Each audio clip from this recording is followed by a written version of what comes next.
আমার গড় থেকে চলে এসেছেন ওখানে, উনি গড়ে গড়ে ঘুরে বেড়ান, ওনার গড় কোথায়? তো মুখ্যমন্ত্রীর কষ্টটা আমরা বুঝি, আর কোনো নেতা নেই যাকে লোকে বিশ্বাস করবে, যার ভাষণ শুনবে। ওনার মুখটা এখনও একটুখানি পরিষ্কার আছে, সেটা দেখিয়ে ভোট হওয়ার চেষ্টা হচ্ছে।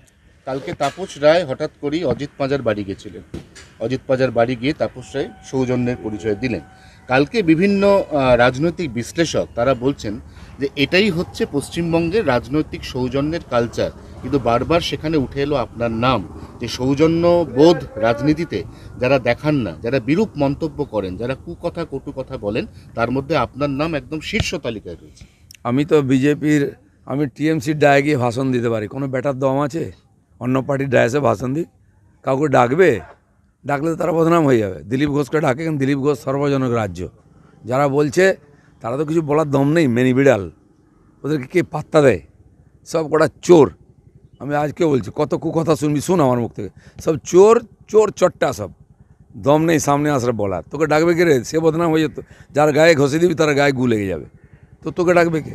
দিলীপ ঘোষের দম আছে, চোর রাস্তায় দাঁড়িয়ে বলে যে কোনো লোকের বাড়ি যেতে পারে, যে কোনো লোকের সঙ্গে বসে গল্প করতে পারে, আর সব নেতারা দিলীপ ঘোষকে বিশ্বাস করে আমাকে ডাকে। মুর্শিদাবাদে কোনো আইন কানুন আছে? আপনি সিএ যখন পাস হলো দেখে নিন, আগুন জ্বলেছিল, বেলডাঙ্গা স্টেশন পুড়ে গেছিলো, বাস ট্রেন পুড়েছিল।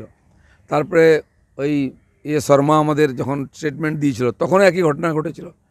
মন্দির থেকে আরম্ভ করে বিজেপি অফিস পুড়িয়ে দেওয়া হয়েছিল। ওখানে আইন শৃঙ্খলা বলে কিছু নেই, ওখানে খালি ভোট চায় টিএমসি, কোনোদিন আইন লাগাবার চেষ্টা হয় না।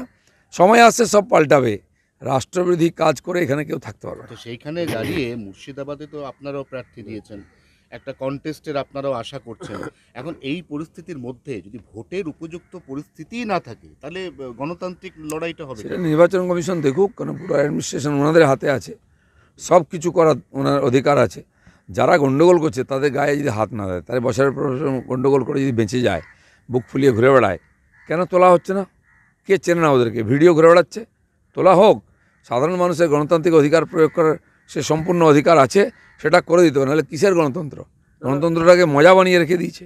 দাদা, ঠিক সময়ে দরজা খুলবো, পুনরায় হুঁশিয়ারি অভিষেকের, দলটাকেই উঠিয়ে দেবো।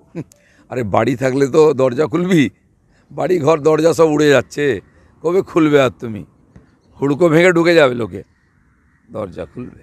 বাড়ি থাকলে তো দরজা খুলবি, বাড়ি ঘর দরজা সব উড়ে যাচ্ছে, কবে খুলবে? আর তুমি হুড়কো ভেঙে ঢুকে যাবে লোকে, দরজা খুলবে? কণ্ঠস্বর ম্যাচ করে গেল, সেই রিপোর্ট আদালতে জমাও পড়ে গেল। এবার শুধুমাত্র আদালতের অনুমোদন এবং চূড়ান্ত স্টেপ, ফাইনাল স্টেপ নেওয়ার অপেক্ষা। তাহলে তো একটা বিরাট বড় যে দুর্নীতি, যেটা আপনারা বারবার রেজ করেছেন ইস্যুটা, সেটার এবারে পর্দা সরে যেতে চলেছে।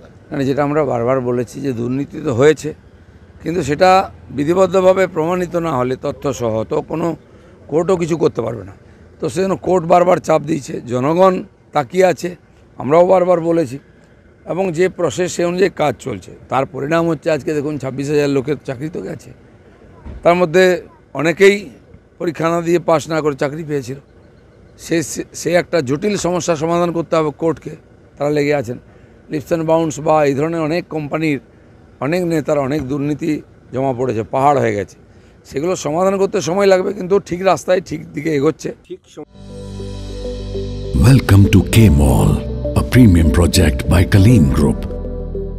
K-Mall is in the heart of Kolkata's electronic, garment and lifestyle hub, Khidirpur.